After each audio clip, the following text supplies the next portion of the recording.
What is up, everybody? Welcome back to the Bengals NFL show. I'm your host, Braden Guthrie, and today I'm going to be doing my first Cincinnati Bengals 2023 7-round mock draft. As you can't tell, it is just going to be a Cincinnati Bengals mock draft, all 7 rounds, and we are using the Pro Football Network, so we're doing all 7 rounds. We're going to go fast, obviously just the Bengals, and let's go.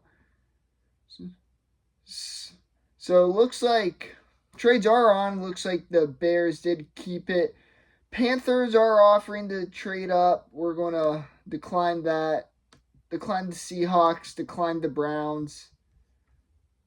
Making me close an ad to reject all of those.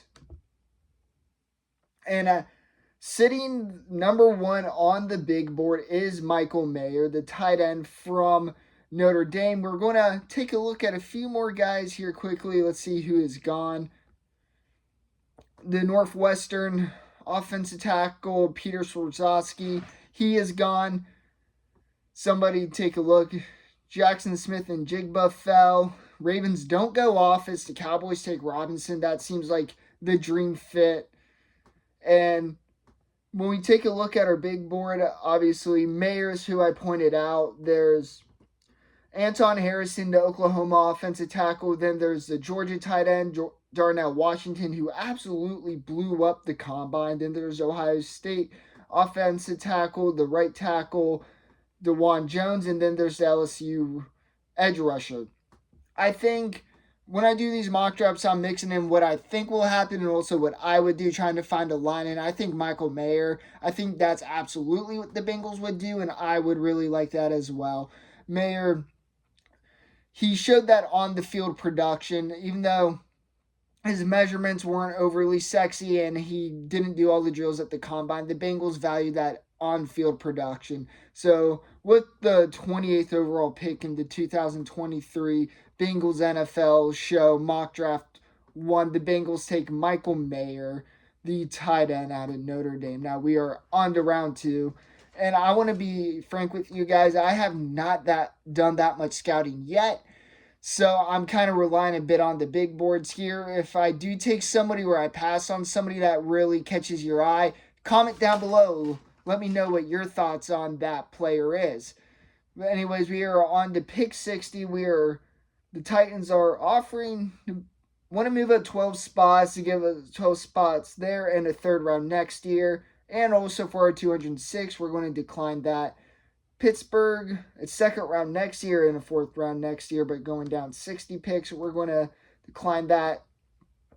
So now we're going to take a look at our big board. Obviously, we are not going to be looking at Hendon Hooker, the Tennessee quarterback. There are a few options. We want to kind of take a look at everything.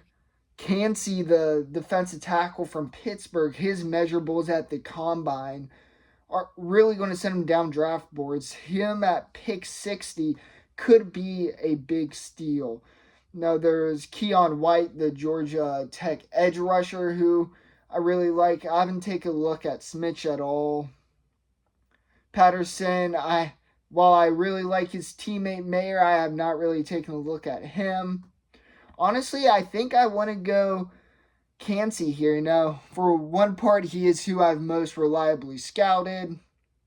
And two, I think despite his measurables, he may be the best player available right here. So I'm going to take Cansey. And we are off to round 3. We are at pick 92. Pittsburgh's really want to trade up, but we are not going to do that. So we take a look. The running back from Pittsburgh is really intriguing. As obviously, Joe Mixon is no lock to make the team. As I record this video, there is some stuff going on with him. If you're not unsure what I'm talking about, just look up Joe Mixon, Fox 19. There's situations surrounding what they believe is to be his house. There's believe that gunshots were fired. Well, weren't believed. Somebody was sent to the hospital after being shot. So that whole situation's a mess.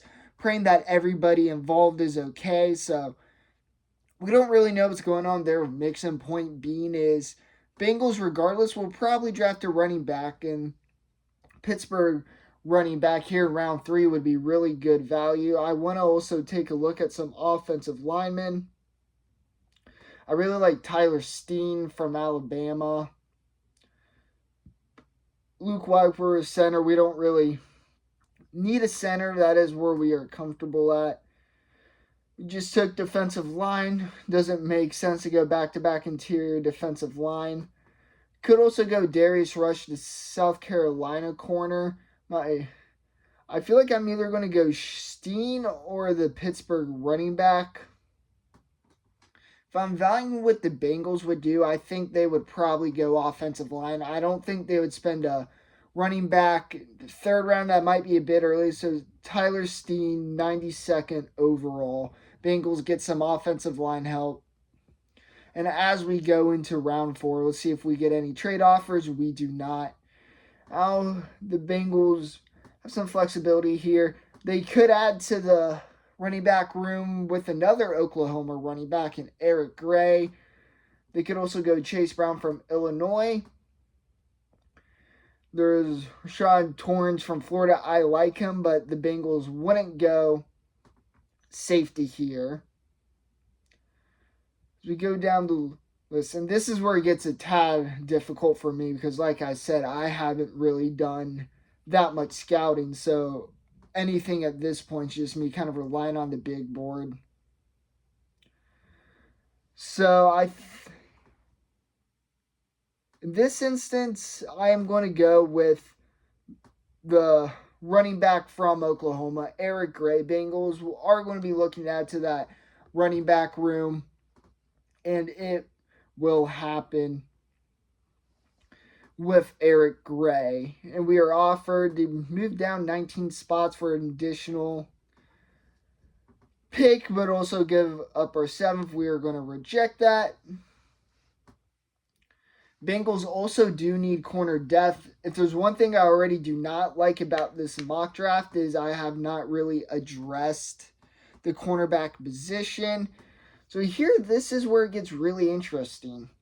Because I like Riley Moss, the corner from Iowa. And also, down here is Tyler Scott, who had a pretty phenomenal combine. Hometown kid. The Bengals have already taken a tight end and a running back. Would they go receiver now again? They do need some depth, but they also need corner depth more. I really want to take Tyler Scott, but in this situation, the Bengals really need corner. We haven't addressed it, so we're going to take Riley Moss, the corner from Iowa. I don't love that pick. I wish I could have addressed corner a bit earlier in the draft. That is my own fault. And here we are in pick 206. Now the Bengals could be looking for our offensive line again. We are not going for kicker Noah Ruggles. Hope he's still doing all right after the shank in the game against Georgia. I think the Bengals would either look for some linebacker depth or offensive line depth here. Maybe an edge rusher. But at this point, it is all about best player available. And that I really do like Cam Jones. He's the one who I've most scouted here, and I haven't even scouted him that much. But the Bengals also need some little depth at linebacker. You know, Jermaine Pratt is most likely on his way out. They're probably going to be relying on Akeem Davis-Gaither and Marcus Bailey to step in, so they need more linebacker depth. I think Cam Jones could make the team as a rookie. I think he could be a decent special teams guy and get some snaps from here to there. So we're going to go Cam Jones. And for the 7th round in our final pick, again, this is all about best player available. So we are just going to take a look. We could go Michael Jefferson. Doubt he's Justin Jefferson's brother. Bengals, I highly doubt would double dip at running back. Something else the Bengals need to address that I did not in this mock draft is backup quarterback. Let's just see what quarterbacks are on the board. Yeah, I don't see any quarterbacks I even like at this point. So go back to all. Trying to see if there's a guy on here whose name I recognize. Elijah Higgins I recognize. Chris Murray. And as per mock draft each week, you're going to see a bit more improved scouting on each of them. So I apologize about that. I'm going here. I'm looking at offensive line depth. So I'm going to take the highest guard. I believe I'm going to take another quick look. It looks like it was. Yeah, I'm going to take Chandler Savala. Hope I said his name right. That is who I'm going to take as we wrap up this mock draft. Honestly, I'm not in love with this mock draft. As you can see, round 1, we got Michael Mayer. Round 2, we got Kalijah Cansey. That's who I really like. Round 3, we got Tyler Steen. Round 4, Eric Gray. Round 5, Riley Moss. Round 6, Cam Jones. And round 7, Chandler Savala. And that is it for this video, guys. Thank you so much for watching. If you enjoyed this video, please give it a like. It helps me out so much. If you enjoyed the Bengals and or the draft, hit that subscribe button because I'm going to be talking about both of those quite a bit up until the draft. And comment down below, did you like my mock draft? Hate it? Comment players you'd like me to scout and or take closer look at in the upcoming mock drafts. Like I said, these mock drafts are going to be weekly, so turn on those notifications for when those YouTube videos are posted. Again, thank you guys so much, and I'll see you next time. Hoo day.